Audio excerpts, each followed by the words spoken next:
Hello viewers, চলে এলাম আরেকটি নতুন ভিডিও নিয়ে। আজকে আমি আলোচনা করব ট্যাবলেট টাফনিল বা টলফেনামিক অ্যাসিড নিয়ে। সাধারণত এই মেডিসিনটির সাথে কম বেশি আমরা সবাই খুব পরিচিত, তবে যাদের মাইগ্রেনের সমস্যা রয়েছে তারা খুব ভালোভাবে এই মেডিসিনটির সাথে পরিচিত আছেন। আজকে আমি এই মেডিসিনটি সম্পর্কে সম্পূর্ণ রিভিউ করার চেষ্টা করব, তাই ভিডিওটি না টেনে সম্পূর্ণ দেখার অনুরোধ রইল। ট্যাবলেট টাফনিলের প্রস্তুতকারক কোম্পানি হলো এসকে ফার্মাসিউটিক্যালস। এখন আসি এই ওষুধটি কোন কোন ক্ষেত্রে ব্যবহার করা হয়। টলফেনামিক অ্যাসিড বিশেষভাবে মাইগ্রেনের সমস্যাজনিত মাথা ব্যথায় ব্যবহার করা হয়।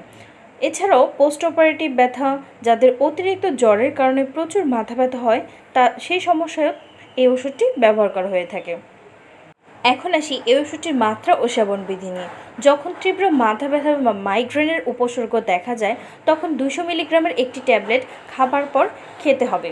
যদি একটি ট্যাবলেট খাবার পর কোনো কাজ না হয় তাহলে 1 থেকে 2 ঘন্টা পর আরও একটি ট্যাবলেট খাওয়া যেতে পারে। তবে ওষুধ সেবনের পূর্বে অবশ্যই একজন রেজিস্টার্ড চিকিৎসকের পরামর্শ অনুযায়ী সেবন করা উত্তম। শিশুদের ক্ষেত্রে এই ওষুধটির সঠিক কোনো ডোজ এখনও প্রতিষ্ঠিত হয়নি। এখন আসি এই ওষুধটি কারা কারা খেতে পারবে না।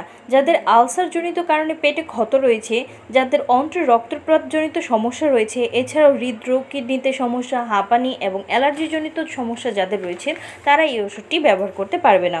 এখন আসি এই ওষুধটির সাইড ইফেক্ট সম্পর্কে। এই ওষুধটির সাইড ইফেক্টগুলোর মধ্যে হচ্ছে ডায়রিয়া, বমি বমি ভাব বা বমি হওয়া, ক্ষুধামন্দা, মাথা ব্যথা, কাঁপুনি, বুক ব্যথা ইত্যাদি। গর্ভাবস্থা ও স্তনদানকালে এই ওষুধটির ব্যবহার। গর্ভাবস্থায় ব্যবহারের জন্য এই মেডিসিনটি সুপারিশ করা হয় না যদি না ডক্টর প্রেসক্রিপশন না থাকে।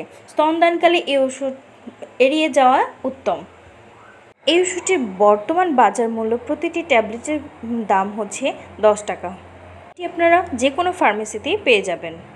ভিউয়ার্স, ভিডিওটি যদি আপনাদের ভালো লেগে থাকে তাহলে এক্ষুনি আমার ভিডিওটিতে একটি লাইক করে দিন, কমেন্ট অ্যান্ড শেয়ার করে দিন, অ্যান্ড অবশ্যই চ্যানেলটিকে সাবস্ক্রাইব করে দিন।